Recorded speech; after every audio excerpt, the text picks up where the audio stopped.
Hi guys, guess what? It's me again. The usual name Priscilla Kuma hasn't changed. Registered nurse, Bachelor's of Science in Nursing. I come from Ghana originally. I'm an American citizen. I live in the US. I live in New York State and work as a registered nurse. I always bring you nursing content, nursing migration, how life has been in America, and I hope you've been enjoying it. Recently, you've seen me on other channels like Tasha Law's channel. I went all the way to UK. I recently went to Becky Setra's channel all the way in UK. Please kindly watch those videos and subscribe to their channel and share our videos.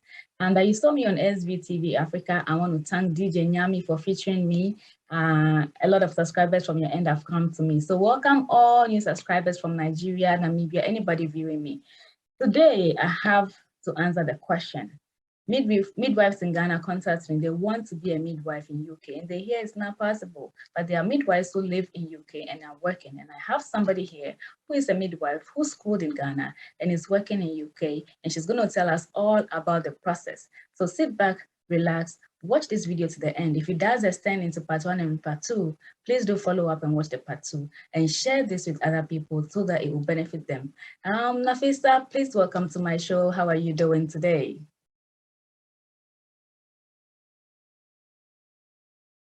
Introduce yourself. Hello, I'm Prissy. It's nice to meet you. I'm Nafisa Hadia, a registered midwife in UK, and I'm doing great. Okay, that's very concise. Yeah. So you are from Ghana, right? Yeah, I'm from Ghana. I trained in Ghana as well, but currently registered in the UK as a midwife, like I said. Life in the UK. It's great. Yeah. Just the weather being a bit temperamental here and there, but it's been great. All the same. So I've been getting questions every time about how midwives can work in the UK.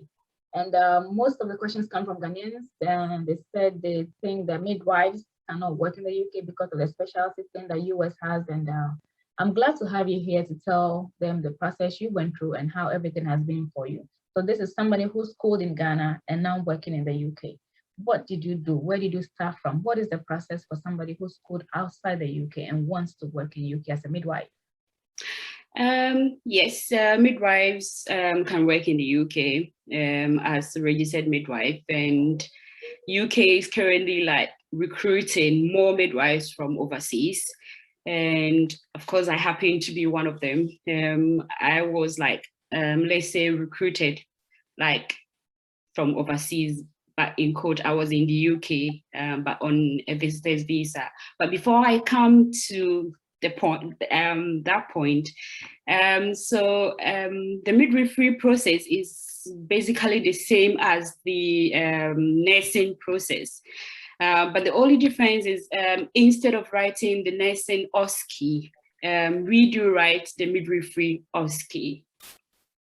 So you're just going to need like start with the same process, registering with the NMC UK, and then writing your IELTS or your OET, getting the required band score, and then writing the CBT, which is the computer-based test for midwives. And then getting your required band, getting all the required documents to be sent to NMC. You're going to get what we call authorization to test. That is after your CBT, giving you the mandate to write your OSCE exams. So after getting your ATT, which we like authorization to test, which is like short form ATT, you can then like apply on the NHS job site, on Indeed or Track Jobs. You can't use any agency because like already Ghana, Nigeria, and some African countries has been red listed. So like the UK is not like doing active recruitments like right now from the countries I mentioned, but you can do what we call a passive like recruitment. They're still doing the passive one. So you just have to like create a profile on NHS jobs, track jobs, or like Indeed. And then you do have to apply to jobs like you don't have to, like, some people tends to not have any interviews because they apply for jobs like the community midwifery, the band 6 midwifery roles. No, I'll just advise you to go for roles like newly qualified midwives, preceptorship midwives. Yeah, those roles are the ones that you can get recruited into if you're like overseas midwife. Yeah. A lot of information. I'm gonna try to see if we can break it down. So the first thing you have to do is to register with the NMC. Yes, yeah. So you register with the NMC and then like more like create a profile, and then you make the payment about thing £140 if I'm correct, and then you start with your verification process. So the NMC is going to ask for some document from the NMC Ghana. Then I think you have to upload your transcript, and yeah, I think there is a bit of health declaration. Yeah, and then it's going to ask for English proficiency. But here is like some people do think that since we trained, like our schooling was done in English and then we trained in English, so like there is no need for us to write a proficiency English proficiency test. But then that's UK, that's NMC. They require you to write either the International English Language Test, which is IELTS, or the Occupational English Test, which is OET. And the band score required is like for you to have an overall band score if it's IELTS 7, which means I'm going to break it down like speaking 7, reading 7, at least 7, and listening 7, and then reading 6.5. But then overall, putting all these together, you have to get overall band score of 7, just to be qualified. But unfortunately, I'm not really, I don't know much about the OET because I did not write OET. And although I encourage people to try OET since it's more like simple and easier because it's more like nursing related. Yeah, so it's much easier to pass, but I did not really write OET, and most of my friends did write IELTS like myself, so I don't really know much about that. So with the verification process, I learned if you're a diploma midwife, what you have to do is get a clearance from Ministry of Health, get it to NMC Ghana, and then whatever information NMC UK needs from the Ghana NMC will be sent to them, if I'm correct. And then you're going to be asked to submit academic documents, which are more like your transcript and curriculum and those stuffs. Yeah. So that's it. And then you have the health declaration, like you get a declaration from a physician, like your GP, telling you like you're fit to practice, kind of. Yeah. And then we have the CBT, which is the computer-based test. It's more like midwifery-based questions. And so it cuts across, you come across questions like more practice in the UK related, like some of the legal issues, the obstetric emergencies. These are some of the questions you expect to come across in the computer-based. And then the OSCE, which is the ultimate, it's the practical aspect. So the CBT is more like the theory aspect, and then the OSCE is more like the practical aspect. So you need not to stress yourself much when you get to the OSCE stage.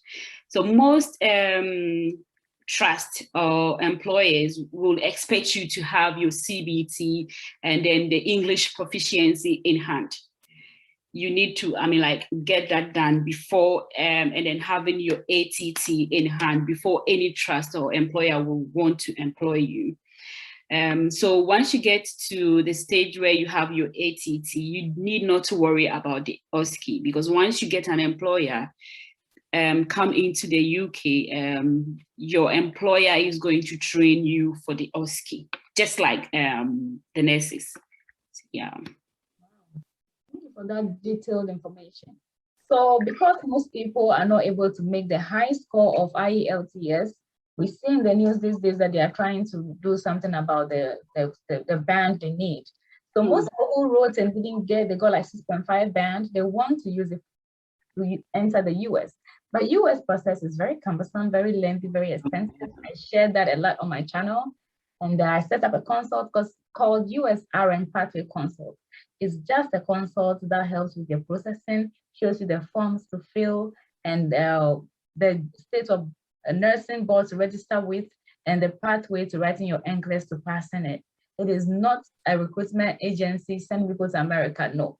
We just know the states that are flexible a little bit, that will cut your process and help you come write your NCLEX in South Africa if you are in Africa, or write your NCLEX if you are in UK and come to the US.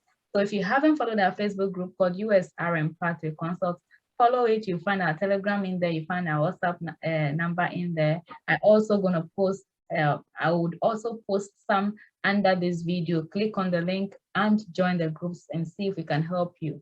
So the question about being a diploma, you accepted. So somebody has a BSN in midwifery, I believe they're also accepted, right?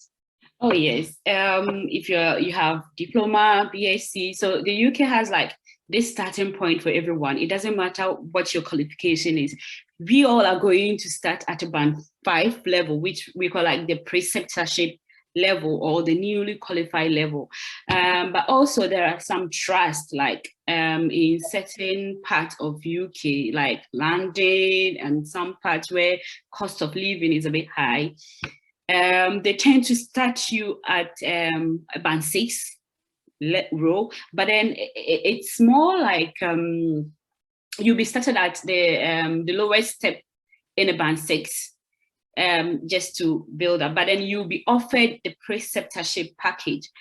And I mostly tend to advise people to go for the preceptorship package or the newly qualified package, because like the core or basics skills in relation to midwifery is like kind of the same, but then it's a whole different practice here in the UK.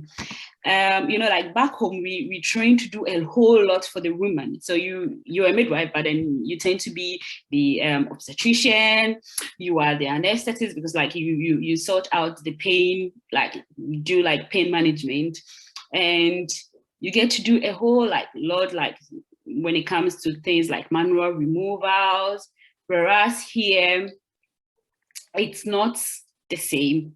So it's more like defined role, like you know what you're meant to do, and then the CTG, of course.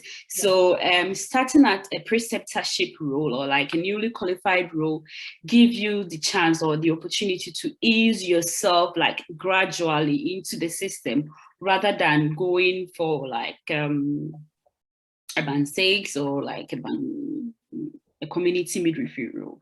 And then of course, like recently, more like overseas midwives are coming into the country, and then they are being offered the newly qualified or the preceptorship roles. So it doesn't matter if you're a diploma midwife or BSc midwifery or MSc midwifery, PhD, or it's all the same, like the same flat level. We all start from the same level and then just build up. Yeah.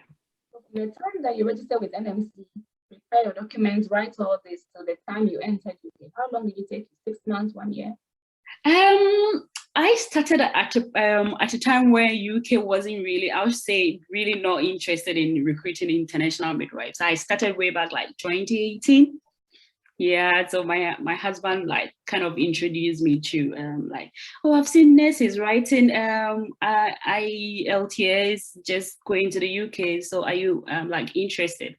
Yeah, so I started and then digging, like looking out for information on how to kind of like come into the UK as a midwife. So I did write my IELTS in 2018, but then there was still no like no job offer whatsoever because I kept applying. But then I didn't give up. I was like, oh, I'll come in, I'll like there is other option to like self-sponsorship. Self-sponsorship route is like you when you get your ATT, like ATT, which is authorization to test, you can book your OSCE yourself, and then you can apply for a visitor's visa on the basis of coming to the UK to take your test.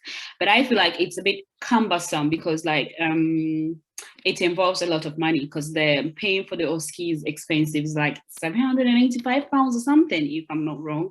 And then having to, because if you don't know anybody in the UK where you be staying prior to your exams, it means you have to book a hotel. You have to, I mean, like have money for expenses, like something on you to spend, and then you have to be able to prove to the embassy that you only come in here to take your test, and then you're going to go back after your test. Yeah, and then the immigration laws also says that you can't apply for a skilled worker visa if you are on a visitor's visa. So it also means like after sponsoring yourself, coming into the UK, taking your test, you have to still go back. But sometimes like it becomes the only option if you keep applying for jobs and then you're not getting any, and then you feel like, oh no, I'm in a hurry, I just want to sponsor myself, come to the UK, then write my OSCE, because like it becomes much easier when you have your PIN. When you have your PIN, like it's much easier, but I don't really like encourage people because like now most trust like so much, like they're recruiting lots of midwives. So when you get to the ATT stage, you create your profile on NHS Track or Indeed Jobs, you get an interview, pass that interview, and then you get a job offer. But then, of course, this is also another option, which we call like self-sponsorship, but you really have to have quite a sum of like a handsome amount of money in your bank account to prove that like you are able to sponsor yourself, and then you'll be able to go back. So when I was doing it, like I said, UK wasn't really like recruiting midwives, so I had to come in as a visitor, like as a visitor.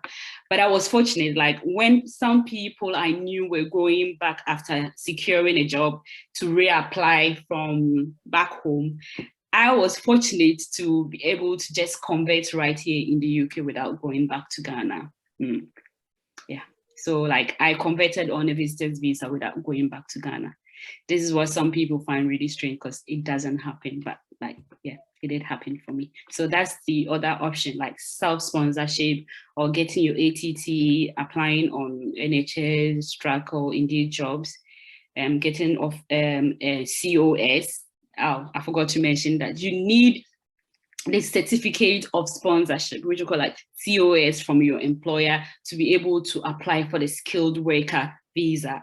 So you get your ATT, apply for jobs on the sites that I've mentioned, get an interview, get shortlisted, attend your interview, get selected, get offered your COS, and then apply for your visa. Just come into the country.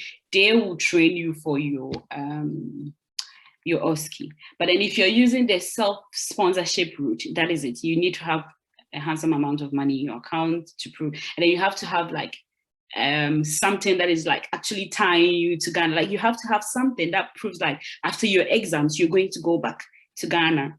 Yeah, they know like UK is in need of midwives, and then like there is a high chance of you getting a job, but they wouldn't, I mean, like, care. You have to like still go back and then apply.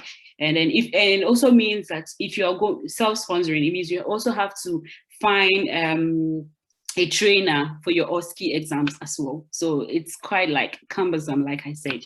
Yeah. So I don't really talk about the self-sponsorship bit. I normally tell you like, get your ATT, apply, like, and you know, like your ATT, I think it expires in 2 years. So like 2 years, I don't think like you would have gotten a job by then before your ATT expires. So yeah. Oh, lucky. Your story is very unique. I'm very glad that you were. Oh yeah, yeah. It is also. Yeah, some people find it like, oh, how did you do it? Because I know like you're meant to go back and then apply and come back as a skilled worker, but hey, I did. Yeah. But I might say my solicitor was great, and then my HR was also brilliant. She did an amazing job. Yeah. So I heard, I don't know how true this is. Are you paid differently from a general nurse? A midwife, are you paid differently from a general nurse? So are you all paid the same band 5? When you start as a band 5, we all get the same pay, but well, I mean, like this, it's mostly the same for starters, like flat. But so, like I mentioned earlier on, some areas like start you due to high cost of living, they'll start you on a band 6 role, but at a lower step. But with about midwives, we progress quicker.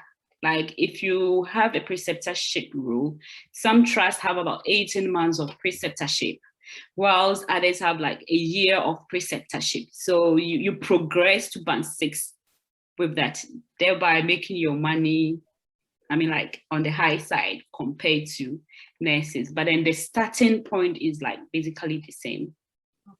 Do you mind mentioning a range? How much do you make a range in a month or per annum?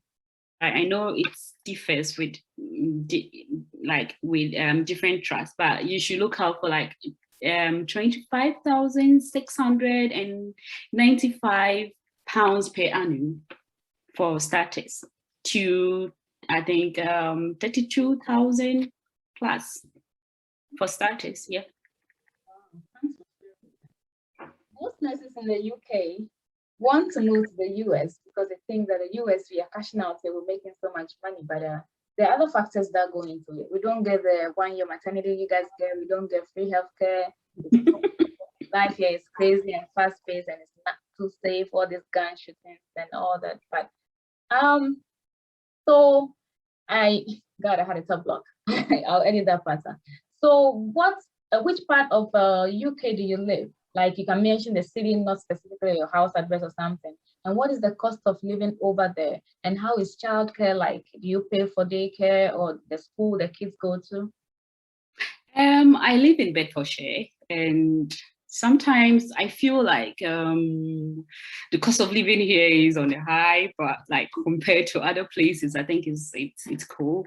We are very close to Milton Keynes, and Milton Keynes is now a city. So I think it's kind of like have an impact on the cost of living in Bedford, because like it's about 30 minutes drive from Milton Keynes. And you get support like school, it's kind of free.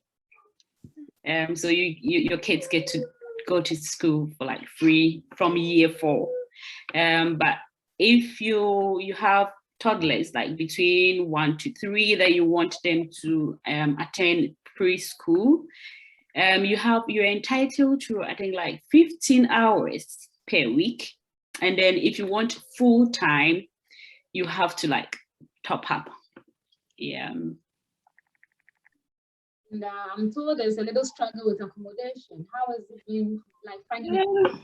Yeah, accommodation is like a struggle. Yeah, it's like I mean, the price is like, it's crazy. And then like sometimes too, you know, UK like that subtle kind of Yeah, so like you end up like going for a viewing, and then at the end of the day, you've been told, oh, the room has been given to someone else.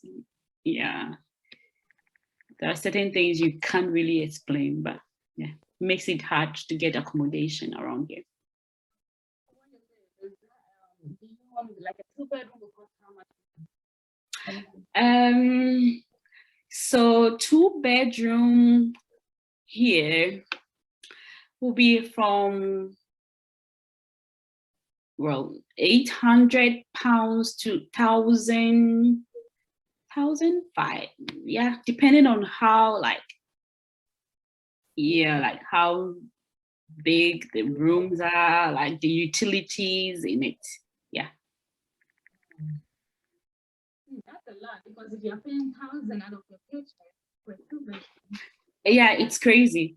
And that is like, it doesn't include your council tax, your other bills. It's just like rent.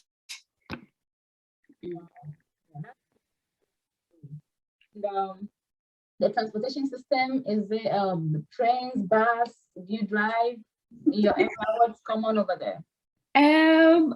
If you are to go by the bus, well, it's cool. But then the taxis are going to kill you. Like, they are going to just like, because it's very expensive going with taxis. Yeah. But the bus is really like cool.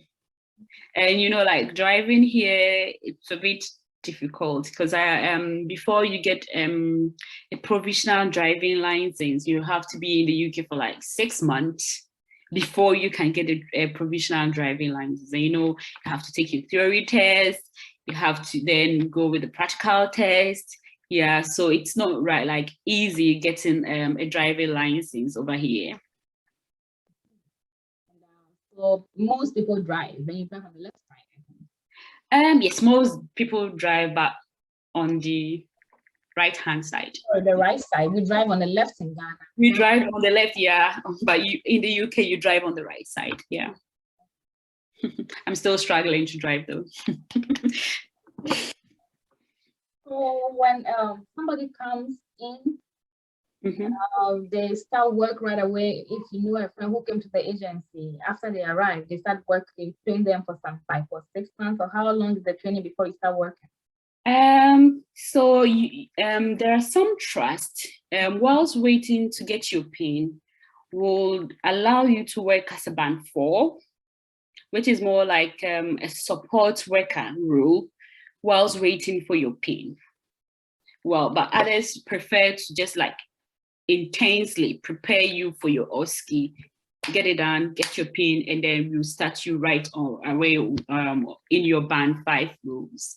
Yeah, but I think it's great if you get a trust that will start you off as a support worker, because it helps you to like kind of see how things are done, and then get like adapt kind of when you have your PIN. Yeah. Can a midwife work in a care home? Well, some people, but then it might be as support worker, but you would, well, I mean, like I think some care homes will do offer you like a nursing role, because if it's about drug administration and all that, we do it, like nurses do it, but I'm not really quite sure about that. Yeah. What kind of ward, units, floor can somebody work? Delivery, pediatric office. What kind of floor does a midwife work? Where are you working right now? Well, you get to work in the birthing center, delivery suite, the antenatal clinic, antenatal unit, the DAU, which is the assessment unit, the postnatal ward. And then, well, after your preceptorship, you can work in the community as a community midwife if you want. I'm currently working on the delivery suite, but as a form like rotating, I've worked on the postnatal, I've worked in the day unit, but like I'm now a delivery suite based like midwife, and I'm loving it there.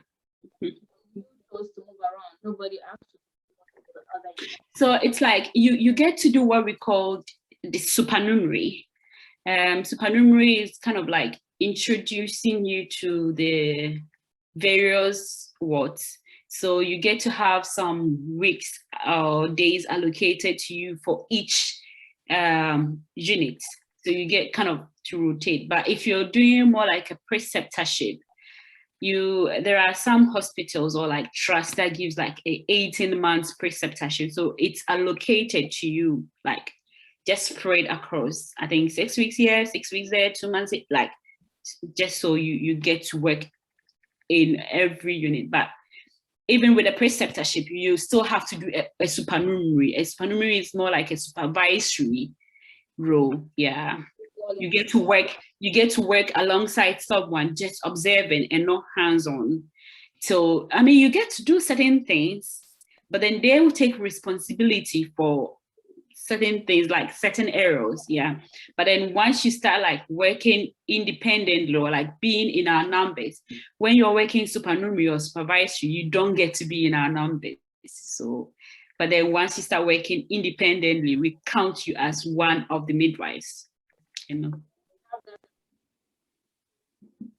So one thing, what do you wish you had known before coming into work as a midwife in UK? Any advice you can give somebody was coming? Anything you wish I would have done differently? I would have known anything at the cost of living at work, living in London, living in UK in general? Any advice at all?